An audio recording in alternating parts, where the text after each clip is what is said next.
Indisciplina. Um bom momento a todas, todos e todes. Bruno Pontes aqui e você tá no Indisciplina, o programa sobre pedagogia libertária e educação popular, aqui pela Rádio Comunitária Cantareira, a 87,5 FM da Brasilândia. Alô, aqui é o educador Valmir De Angelis. Você pode conferir também esse programa no site da Rádio Cantareira, radiocantareira.org, nos principais agregadores de podcast e no canal do YouTube do Cursinho Livre da Norte. Quer falar com a gente? Basta enviar um e-mail para cursinholivredanorte@gmail.com. Repetindo, Cursinho Livre da Norte, tudo junto, @gmail.com. Você sabia que o Indisciplina tem uma reprise aos domingos? Sim, das 22 às 23, aqui na Rádio Cantareira e também na web. Nossos episódios são lançados todas as sextas-feiras, então fique esperta, ligue o feed e venha participar com a gente. Política, o que permeia as nossas relações cotidianas, nós, seres humanos, símios, homo sapiens. Veja bem, hoje nós vamos falar de um assunto polêmico, ainda mais para nós de núcleos anarquistas, que se chama eleição.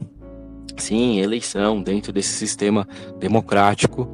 E nós aqui do Indisciplina vemos tudo isso com uma grande insegurança. Sim, o show do capital, o show de comerciantes e financiadores de toda e qualquer sorte do dinheiro público, ainda mais com esta herança escravocrata que temos nesse país. E qual que é o papel da internet dentro desse cenário também, né?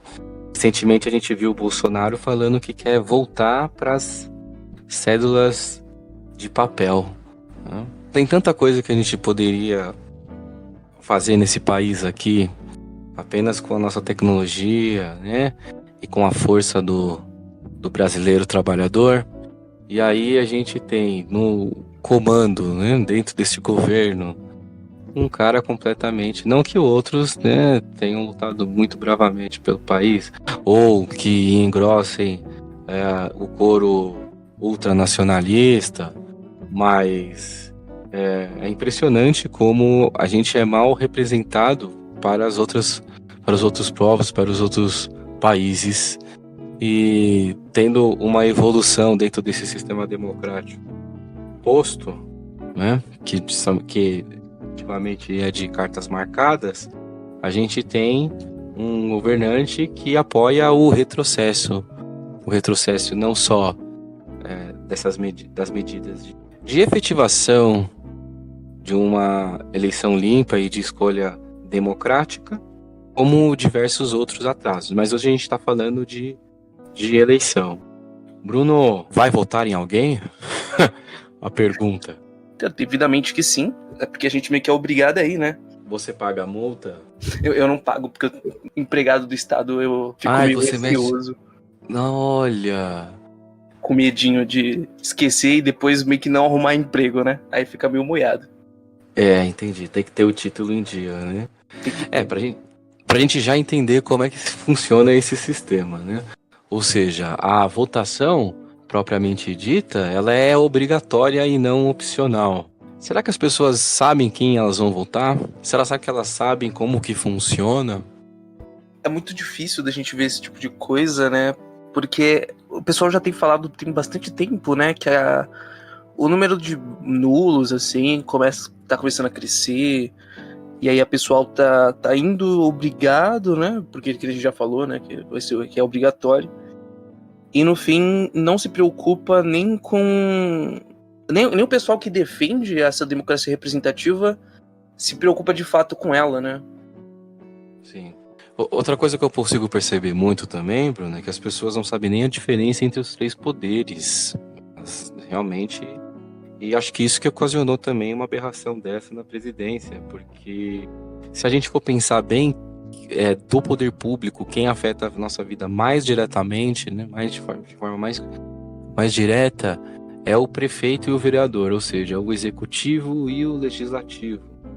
E aí, para vereador, se vota em qualquer coisa, né, se vota em qualquer aberração política, pessoas completamente despreparadas para se eleger dentro desse próprio sistema. e que são cartas marcadas, né? Eles têm até a mesma cara. Se você perceber esses governantes, se você olhar uma linha de sucessão de governantes aqui no Brasil, você vai ver que é sempre aquele tipo, o branco, o rico, que era dono de um comércio, começou a investir, enfim. Onde está efetivamente esta representação na qual o sistema político partidário defende? Queria colocar uma observação aqui. Eu tenho parentes em uma cidade aqui na região metropolitana de São Paulo. Eu agora não sei nem se acho que é ainda metropolitana, que é Francisco Morato. Francisco Morato é uma cidade de aproximadamente 170 mil habitantes. E Francisco Morato tem uma coligação entre partidos antagônicos. E andando pelas ruas dessa cidade agora no período eleitoral, você vê que existe apenas uma candidata à prefeitura fazendo campanha e todos os outros partidos, eles estão coligados. E quais são eles? Você tem PSDB, PSD, PSL, Republicanos, PT, para você ir vendo como que se cria uma narrativa que se rivaliza nos escalões mais altos, mas as prefeituras, em muitas cidades, elas fazem fazem essas coligações com qualquer outro partido de qualquer orientação política, né? Então, essa briga que tem entre PSD, PSL hoje, né? Que assumiu esse protagonismo reacionário. PSL e PT, elas não existem em cidades onde é comandado por um grupo. Com certeza comandado por um grupo. Inclusive teve um vereador aqui, ele chama Joãozinho, não sei se é Joãozinho, Pedrinho, enfim, esse cara ganhou 3 mandatos na Câmara dos Vereadores de Francisco Morato e foi para Jundiaí depois, né? Como se tivesse feito uma carteira aí com os salários da Câmara. E foi para Jundiaí, que é uma cidade aqui ao lado, com o maior IDH de São Paulo. Se a gente começar a pensar que este processo de democracia representativa em sua totalidade justo, a gente já está incutindo um erro aqui nos nossos ouvintes. E aí acho que esse programa é mais a gente para provocar mesmo e pensar, ver a história desses partidos e ver a importância que tem as prefeituras na nossa vida cotidiana. Uhum. E acho que é interessante que a gente já pode usar até esses 2 exemplos que você trouxe, né? No amplo, os partidos meio que se odeiam, e aí nesse micro eles começam a fazer coligação para ganhar mais tempo de TV, né? Para ganhar mais espaço. E a gente consegue ver, pelo menos eu consigo ver com uma certa facilidade assim, um processo que a galera marxista gramsciana, se eu não me engano, falam, né, que é a despolitização. Com certeza. Que tem essa relação, né, que eles pensam na despolitização como a forma de fazer com que a população não consiga entender como que a vida dela se relaciona com o restante da sociedade, como que funciona a política em si, pensando em política fora do campo partidário, né? A política mais daquela relação humana. E aí a gente consegue ver muito cristalino aqui, né? Fica muito óbvio. Então a gente tem o pessoal que vai fazer aquela politização que chamam de ultrapolítica. E aí o que é isso, né? Eles tentam fazer com que pareça que a política se resume a 2 lados, né? O bem e o mal. Eu acho isso uma coisa muito interessante também de pensar também, porque ao defender partidos políticos, se a gente for pensar bem assim, a gente está colocando a nossa responsabilidade de decisão e de transformação dentro de um certo campo de atuação individual que cada um tem, dentro das suas comunidades, em outra pessoa. E aí a gente vem de um país que tem um histórico fabuloso de, de corrupção. E aí outra reflexão que eu quero dizer também é que será que é só o político? Será que é só aquele cara que é político de carreira, ou político que tenta aí um cargo público?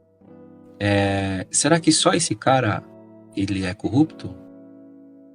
Se a democracia é representativa, então eu estou escolhendo pessoas pelas quais eu quero que decidam por mim. E aí, outra reflexão. Quais foram todas essas pessoas que se identificaram com o João Dória, né? Veio de uma família de publicitário, né? Inclusive o pai do João Dória, ele foi o cara que inventou o Dia dos Namorados, né? Do dia 12 de junho, para dar uma aquecida no mercado. Mas é um playboy, apareceu até pelado, né? Em orgia, em vídeo vazado. Teve depois um vídeo com a esposa notoriamente constrangida com aquela situação, parecendo não acreditar que aquilo está acontecendo. E as pessoas se identificam com esse tipo de candidato. Isso pensando na lógica que, pelo menos assim, né, dessa democracia representativa, né, que fala que quem tá votando tá se representando, tá se sentindo representado ali, né? Sim. Porém, como é que sem um senso crítico ou sem informação, sem o conhecimento, essas pessoas elas podem escolher alguém que esteja comprometido, né? Apesar que isso é dentro de um sistema, né? Esse sistema que ele é retroalimentado com esses discursos simplista e não discursos integradores. E aí eu chamo a atenção para uma frase do Joseph Proudhon, que vai falar que atuar é combater. Se a gente pensar um pouco sobre atuar e combater, e dentro dessa perspectiva política, o anarquismo atua dentro das suas comunidades, dentro dos seus núcleos, com uma ação direta. Então, puxa-se para a organização civil esta responsabilidade que o eleitorado coloca em cima daqueles candidatos que, na verdade, estão interessados em interesses próprios, interesses escusos. Porque sempre funciona assim, né? Você, na teoria, escolhe alguém que você acha que se identifica com você, e aí essa pessoa vai lá pra dentro do estado, e aí ela começa a ficar meio que, tipo, completamente distante, né? Isso se um dia essa pessoa já ficou um pouco perto da população. Eu acho que um exemplo que a galera narco sempre traz é do próprio Proudhon, né? Que teve uma época que o Proudhon entrou no...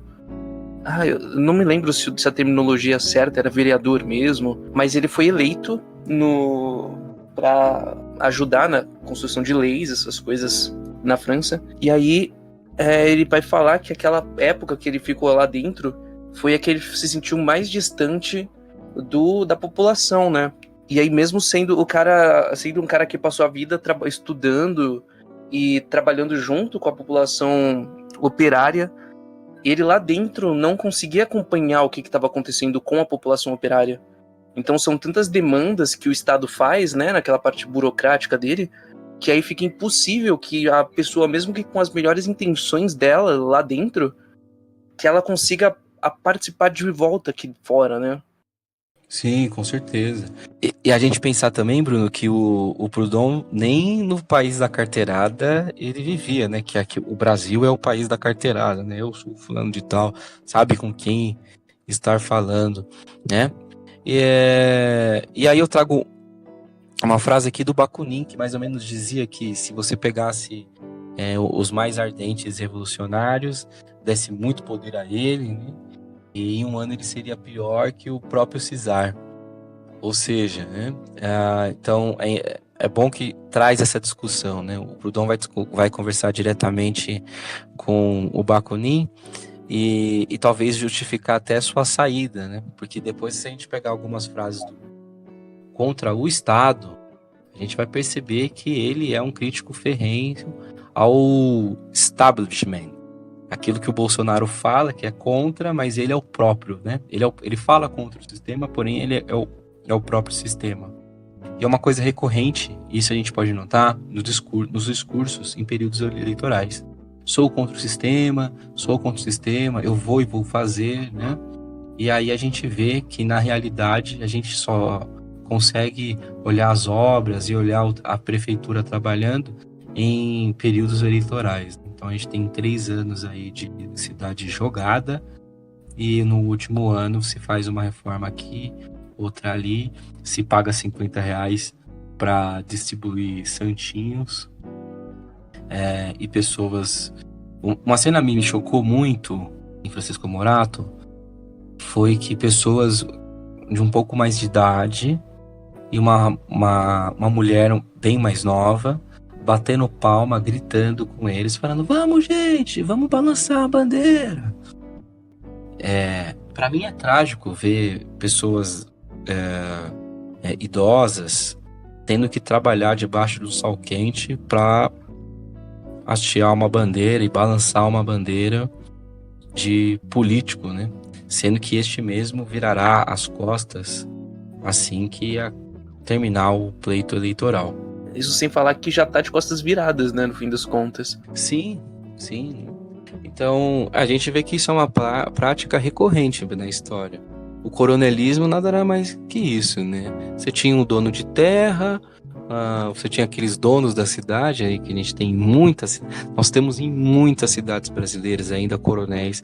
E a gente tem muito desse inconsciente coletivo brasileiro, que vai existir um Messias, que vai existir um Salvador, que ele vai tirar todo mundo, vai dar oportunidade, vai dar emprego, vai dar dinheiro, né? Vai dar condição.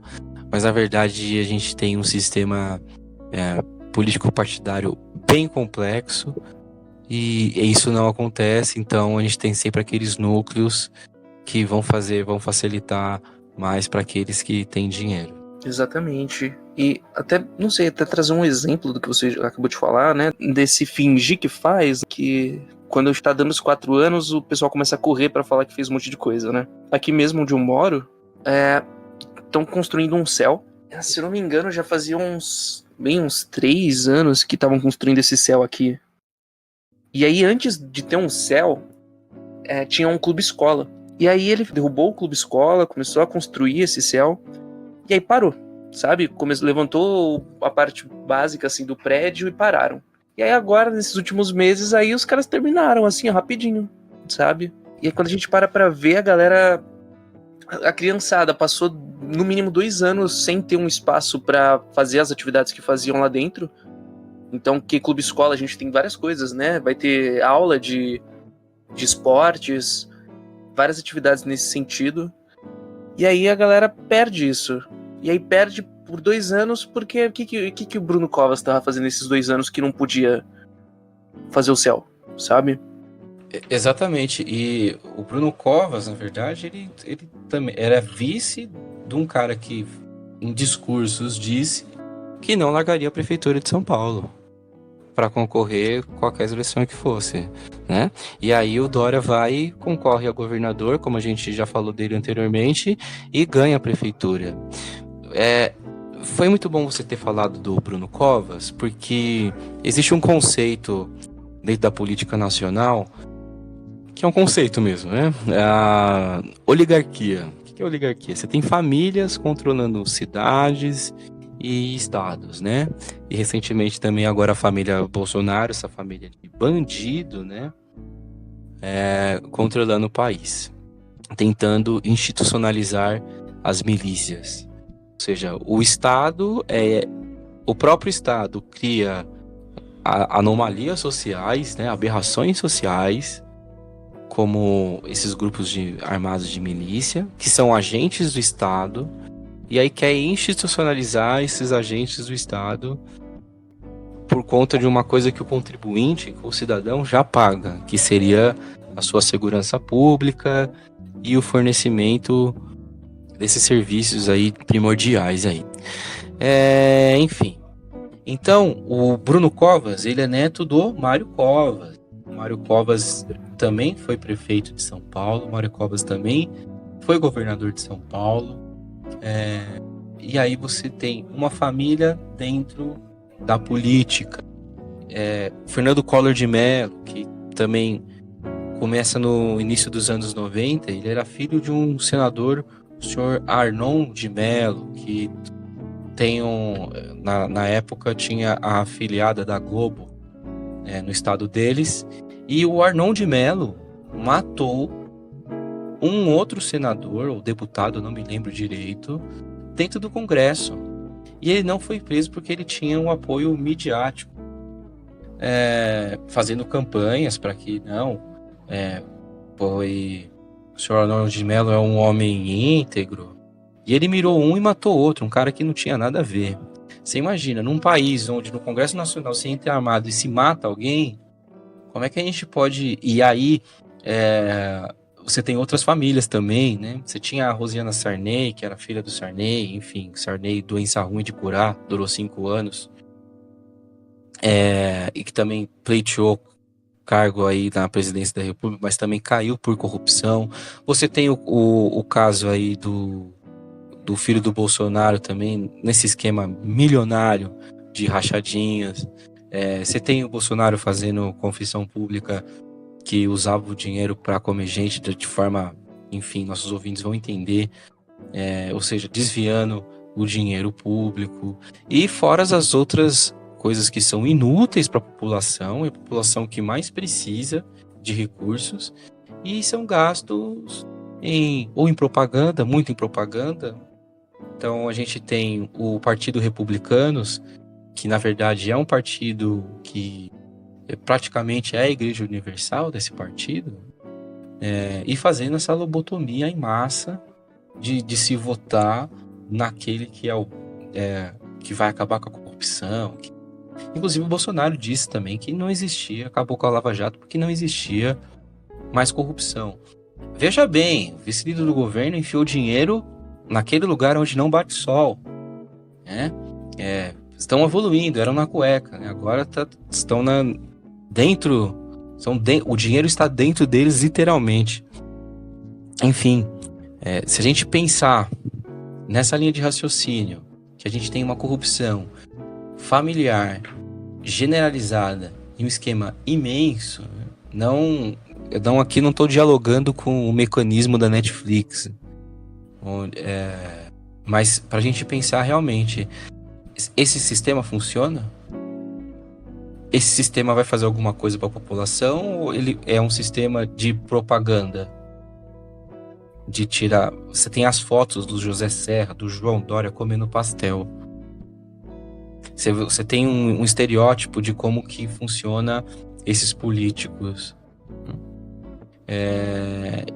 E tudo que é popular e tudo que demanda benefícios, demanda trabalhos para benefícios à sociedade é sempre em anos-chave. O que só reforça, né, com o esquema da própria sociedade, né? Que no fim, quem trabalha é quem não tem acesso ao produto desse trabalho, né? E aí são as outras aberrações também, né? Como essa reforma trabalhista, com trabalho intermitente, todas essas questões aí que vão cortar na carne do trabalhador. E aí você vê muitos trabalhadores também, isso é uma coisa também que me irrita, muitos trabalhadores defendendo o patrão.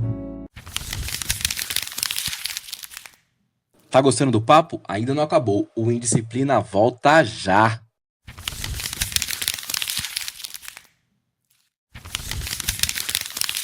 Voltamos com o Indisciplina aqui na Rádio Comunitária Cantareira. Então, eu acho que esse sistema, não sei se você concorda comigo, Bruno, eu acho que esse sistema representativo, na verdade, é esta necessidade de ver no outro alguém que possa trabalhar para mim, mas de uma forma que decida a minha própria vida. E aí, você tem uma série de outros acoplamentos sociais aí que a gente vai falando e vai pensando, né? Então, como é que a gente vai montar esse perfil desse político de carreira? Então, ele é um menino branco, de família rica, que vai estudar carreiras tidas como nobres, né? Toda carreira acadêmica é nobre. E aí ele vai achar que ele, dentro de sua inteligência, é capaz de comandar as outras pessoas, né? E de subjugar essas pessoas. Novamente, é o país da carteirada, sabe com quem está falando. E se a gente pensar, quantos negros e negras existem em cargos executivos altos hoje no Brasil? Segundo o Tadeu Caçula, que é atualmente presidente do Núcleo de Pesquisas Clóvis Moura, da Fundação Escola de Sociologia e Política de São Paulo, dos 513 deputados federais, 24 são negros. Dos 81 senadores, 3 são negros. Dos 5.570 prefeitos, 1.604 são negros. E dos 57.838 vereadores, 24.282 são negros. É pra gente pensar, né? Então, será que tem pouco negro do Brasil para ser representado assim? Ou será que a questão racial, ela é, na verdade, um alicerce dentro desse sistema? A gente viu também um debate para que a lei que garante a candidatura, né? Um número de candidatos negros, ela sofreu uma resistência até ela ser aplicada para essa eleição. Então, a gente pensar que num país onde a gente tem diversos tipos de preconceito e eles são ligados a gênero, a raça, e aí tudo aquilo que monta o estereótipo, aquele estereótipo que a gente conhece, né? Homem, branco, rico, supostamente hétero, gostaria de frisar aqui, né? Supostamente hétero, e que comanda, que tem aquela voz de comando, enfim. Esses números que o Bruno apresentou pra gente, na verdade, são uma aberração. Quantos negros e pardos, autodeclarados, poderiam estar dentro desse sistema representativo? E aí outra coisa que eu quero chamar a atenção também, Bruno, é sobre remuneração. Eu estava fazendo uma pesquisa para a gente fazer o Indisciplina, e a dificuldade que você tem para conseguir, não em cidades grandes, mas para você conseguir em cidades pequenas, quanto um vereador ganha, na verdade ela tem uma tática, porque se você tentar entrar em muitos desses, eu tentei em Francisco Morato, eu tentei Franco da Rocha, nesses sites para você obter essa informação de um salário de um vereador, é difícil e não é tão acessível assim à população. Então a gente também tem, dentro da burocratização do Estado, essa dificuldade para o contribuinte, para o município, conseguir as informações do que está sendo gasto pela prefeitura, pelos outros órgãos que gerem politicamente determinada região, né? Seja o município, seja o estado, ou seja a presidência. Se a gente pensar que é gasto tanto dinheiro em propaganda, em publicidade, em todas as esferas, né, governamentais, seja no município, né, no estado ou federal, né? A gente vai ver também que isso vai criar um tipo de nacionalismo exacerbado que abutres, né? Carniceiros como José Luiz da Atena e toda essa espécie, todos esses caras que fazem esse jornalismo porta de cadeia, de casa, de destruição, né? A gente percebe que esta propaganda vai servir como... primeiro que ela se relaciona de uma forma de combate, vou combater o crime, vou combater a corrupção, sendo que ela mesma faz parte dessa corrupção, principalmente do tráfico de drogas, né? A gente vê o que o padre Júlio Lancelotti disse até no Roda Viva, que a droga muitas vezes vai dentro do carro da própria polícia. A gente vê então que esse Estado ele já é nocivo à sua própria população. Porém, ele vai implantar dentro desses jornais, dentro desses veículos de mídia populares, a ideia que a gente precisa deste salvador, a gente precisa de um governante linha dura que não dê moleza para bandido e que prenda, mas a gente não tem uma liderança falando sobre educação, por exemplo, colocando a importância de ter infraestrutura dentro de um país, de fazer, assim como a China e a Coreia do Sul fizeram a lição de casa e até combatem a indústria cultural estrangeira com a sua própria indústria cultural, fomentando a sua arte. Então a gente tem grupos aí que a gente conhece internacionalmente e que também vão vestir a camisa desse país e mostrar como esse país é bonito e belo lá para fora. É uma coisa que a gente não tem aqui. Aqui a gente tem o incentivo sempre da truculência, da porrada, de como se isso resolveria alguma coisa, resolveria a situação que se encontra nos hospitais públicos, a situação que se encontra a educação pública. A gente não tem esta figura, então é construído dentro de um imaginário popular, referindo-se às eleições, de um coronel, de alguém que vai ser mais barra pesada ainda com o bandido, sendo que a gente tá vendo como tá o nosso sistema prisional, que não regenera ninguém, e para trazer essa reflexão também de discursos dentro da eleição. E isso tudo combina, entra muito na despolitização que a gente falou. Então, sempre vai fazer isso, que nem o Bolsonaro, que é o melhor exemplo possível para isso. Que ele vai falar que ele é anti o sistema. E como você mesmo falou, ele é o próprio sistema. Mas por que ele faz isso? Ele faz isso para criar um cenário de ultrapolítica.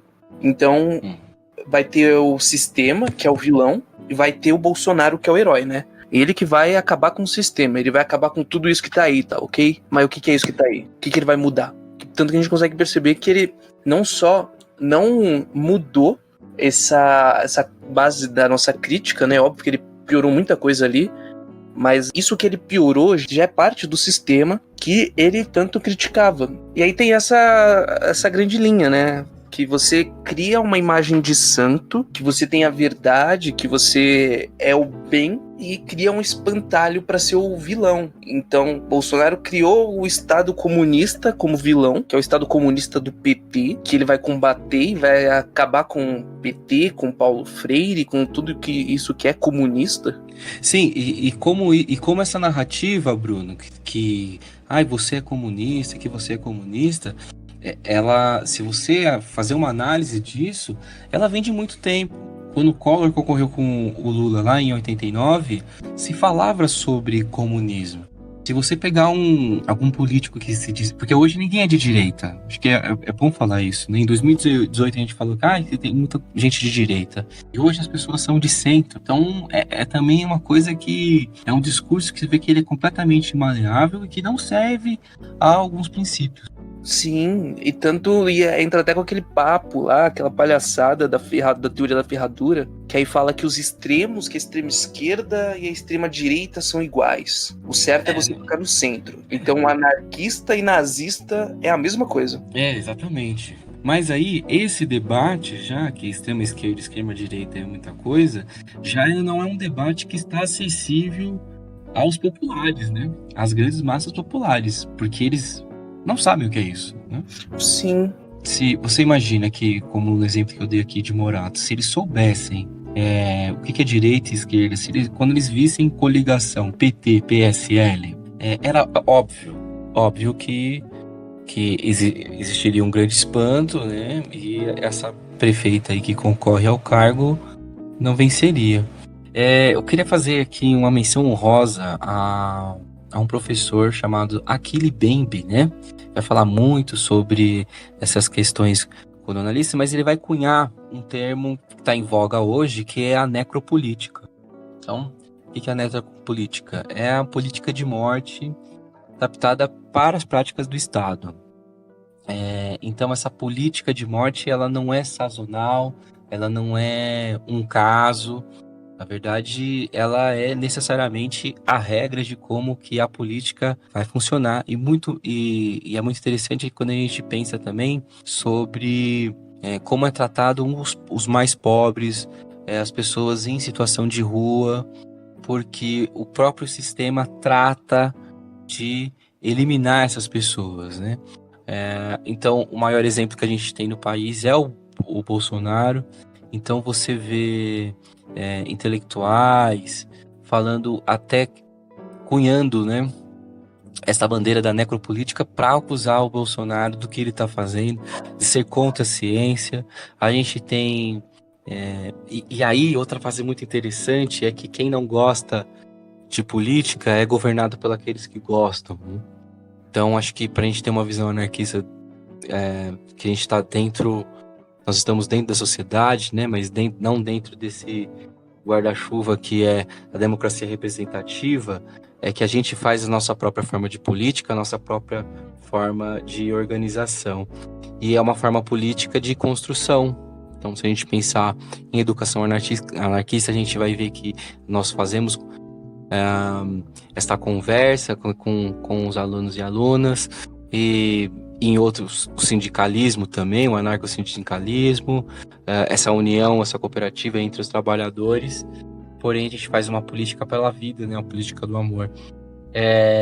E a necropolítica é essa política que vai arrastar centenas de milhares de jovens, de pessoas para a extrema miséria, para a extrema pobreza, e que na verdade é extremamente prejudicial. E o Bolsonaro é uma das expressões hoje mundiais de necropolítica ao negar a pandemia do coronavírus.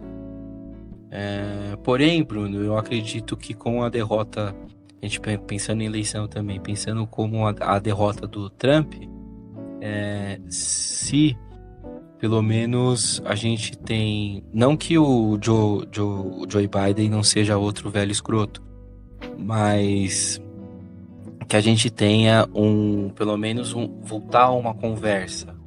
Uma coisa que a gente conversou muito também é que antigamente você tinha PT e PSDB, essas pessoas elas jogavam bola juntos e conversavam, e na hora de votar tinha umas discussões políticas, mas na hora de votar cada um votava no seu e não transformava o outro em inimigo. Então, acho que a gente voltar a conversar com as pessoas, porque existem pessoas, existem lunáticos que até hoje fazem campana na frente do Palácio do Planalto lá pro presidente, né, pro presidente deles aí. Porém, a gente tem muita gente que vota porque acha que vai mudar alguma coisa, mas que essas pessoas não são más, elas só fizeram outras escolhas, e não necessariamente o meu adversário político é meu inimigo, né? Não necessariamente né? Ele não tem que morrer porque ele pensa diferente. Então, a gente tem que pensar também nessa política, até do nosso dia a dia, né? Porque a política é o dia a dia também. A gente não quer prejudicar outras pessoas a todo tempo, né? Ninguém é ruim o tempo todo. Pelo menos a convivência a gente tem que ter. E aí a gente chama a atenção também para a expressão. Ele é político, né? Ela é política, quando a gente se refere a alguém que se dá bem com as pessoas e que tem um bom funcionamento dessas relações satisfatórias. Mas a gente também tem que começar a resgatar também mais o diálogo entre nós, tanto aqueles que votam, né, como aqueles como nós que não votamos, que por opção não votamos, que trabalhamos em iniciativas civis. Você acha, Bruno, que hoje em dia está se voltando algum tipo de diálogo entre as pessoas? Você acha que existe entre as pessoas aquele mesmo fervor que existia em 2018 de quem ia votar no Haddad e quem ia votar no Bolsonaro? Ele existe ainda hoje? Ou você acha que as pessoas hoje aqui no nosso país é que elas começam a conversar, começam a falar mais com os outros, começam a dialogar mesmo, depois dessa onda que a gente teve ultraconservadora? Eu acho que a gente ainda tá nessa onda. Eu acho que o que acaba mudando muito, na verdade, eu acho que, tipo assim, 2018 pra cá, o que muda, agora a gente não vai ter eleição pra presidente. Eu acho que quando a gente entra na eleição pra presidente, que as coisas ficam mais acirradas. Então, tipo, como essa galera ganha na outra política, eles precisam fazer essa gritante diferença, né? Se colocar no céu, jogar os inimigos no inferno. Aí eu acho que, nesses casos, a galera investe mais, sabe? Até agora, por exemplo, eu não vi, pelo menos, eu não sei, você chegou a ver alguém comentando sobre usarem o WhatsApp para disparar coisas em massa agora? O que eu vi pela internet aí foram que você teve algumas precauções para esse tipo de malha, né? Inclusive tem um episódio no nosso que fala sobre nomofobia aqui, onde eu vou citar sobre a manipulação da opinião pública. E é engraçado também de pensar nesse papel da mídia dentro desse cenário, e aí o que os próprios apoiadores do presidente vão chamar de extrema mídia, como se a mídia tivesse... A mídia tem essa tendência, né? A esquerda e a direita, né? Pra gente pensar também nesse papel da mídia, nessa relação dialética entre um lado e o outro, né? Então, a gente vai ver na esfera federal isso ser muito mais acirrado, mas dentro das prefeituras, né, não tão acirrado assim.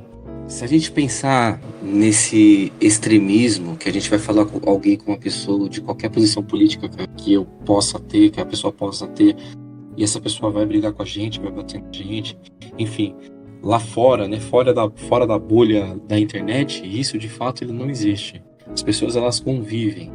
Então, eu consigo perceber hoje que a ignorância, na verdade, é a maior inimiga dentro desse debate político. Porque muitas vezes as pessoas, elas só estão recriando aquilo que ela ouviu dentro de um assunto que ela não tem domínio ou que ela não se interessa. Então, de novo, a despolitização. E aí, no mundo real, isso começa a não existir. Isso, e a gente ainda pode lembrar, né, que pode até existir, mas ainda acaba sendo uma minoria. Sim, uma minoria de lunáticos, né? Porque e mesmo assim, você vê que existe um estereótipo, né, Bruno? Um estereótipo. Então, se você tem amantes, né, amantes ressentidos da ditadura de todo tipo, né? Pessoas que vivem num mundo de antigamente era melhor, né? Anacrônicos convictos. Mas porém que na realidade as pessoas muitas vezes nem discutem disso no dia a dia. E o debate, ele existe porque é fácil falar na internet, né? Você é frente a frente com a pessoa, você que tem relação com uma pessoa que pensa diferente de você, não necessariamente você... Lógico, existem alguns assuntos que deixam essa esfera de administração pública, política, de lado para ser coisas realmente, assuntos hediondos, que a gente realmente, as pessoas, acho que de qualquer inclinação política, vai falar que não aceita. Por exemplo, você pode ter até pessoas que se identificam com políticos de direita ou políticos de esquerda. Porém, o caso judicial de estupro culposo, ele é repugnante para esses dois aspectos políticos aí.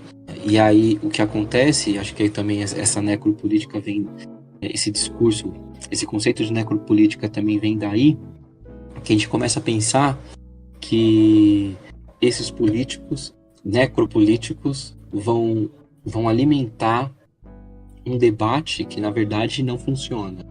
Um debate que, na verdade, vai fazer com que, não que a sociedade progrida, mas sim que ela mantenha certos vícios que são completamente prejudiciais a ela, como esse caso de relativização de uma violência sexual tão torpe que foi o caso dessa menina aí, Mariana Ferrer. Então estamos aqui até agora descendo a lenha no Estado, falando que boa parte do que a gente entende como problemático é parte da estrutura do próprio Estado e que essas eleições acabam não conseguindo modificar isso. E aí, como que a gente pode tentar mudar isso de verdade? Como é que você acha que a gente pode fazer isso, Valmir? Eu acredito que as pessoas, elas precisam se informar mais dentro da sua cidade, da sua região, sobre o que acontece de fato, mas não com a política em si, mas sim com os equipamentos públicos. Seu acesso à saúde, o seu acesso à educação, aonde você mora, se enxergar em tudo isso. Acredito que a gente vive, na verdade, duas guerras, uma cultural e a outra econômica. Então não vai ter Aquela ideia do Delfim Neto falando que primeiro era preciso crescer o bolo para depois reparti-lo, a gente tem que começar a pensar que existem grupos que, na verdade, querem monopolizar o poder e já o monopolizam e que controlam a vida dessas pessoas que são mais pobres ou de onde eu estiver ouvindo e de que situação que eu tenha, que a política, esta representativa, na verdade, ela é apenas uma farsa e que a gente também tem que se engajar um pouco na política, mas essa é só política na nossa comunidade, né? Então, eu trabalhar dentro desta comunidade. O que eu posso fazer para minha comunidade aqui? O que eu posso fazer para transformar a vida das pessoas? Eu tenho uma filosofia de vida que eu preciso fazer pelo menos 1 ou 2 trabalhos voluntários, trabalhos que vão fazer um bem a alguém, e aí o Cursinho Livre da Norte faz isso numa lacuna onde o Estado deixa para uma educação de qualidade, mas que a gente tem que pensar também que não é só trabalhar para mim, para comprar as minhas coisas e que nada mais importa. Tem o outro também, e aí eu sou detentor de um conhecimento, que são aqui esses conhecimentos diferentes que o Paulo Freire vai falar, né? Que ninguém sabe mais ou menos, tem conhecimentos.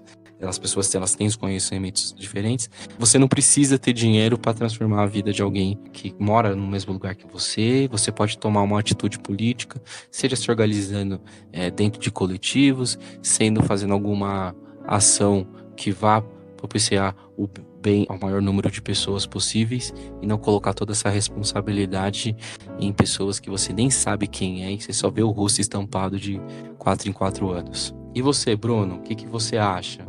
Tudo que a gente falou aqui, essa loucura que a gente falou sobre democracia representativa, de eleições, de sistema político, o que você falaria para os nossos ouvintes do Indisciplina? Eu concordo total com o que você disse. Não sei nem se tem muita mais coisa a acrescentar. Acho que poderia falar que quer você vote, quer você não vote, o importante é estar organizada. Então, que nem você mesmo já falou agora. Então, mesmo, sei lá, é que tem muito... A gente tá na época da internet, tem muita anarquistinha de internet que faz campanha para não voto, só que aí não se organiza. Fica em grupo de Facebook tretando com um marxista. Então, o importante não é votar ou não votar. Eu acho que o importante mesmo é você se organizar e construir política. Você ajudar as pessoas a se politizarem. Muito bem, esse foi o Indisciplina, aqui na Rádio Cantareira. Pela internet. Lá no Instagram você consegue encontrar a gente no Cursinho Livre da Norte, tudo junto. E no Facebook? Facebook, procurando lá Cursinho Livre da Norte também, primeiro que aparecer a gente. E se quiser falar com a gente, pode mandar um e-mail para cursinholivredanorte@gmail.com. O Indisciplina vai ao ar às sextas-feiras, das 16 às 17 horas, e com reprise aos domingos, das 22 às 23 horas. E é isso. Tchau, gente. Tchau, até mais.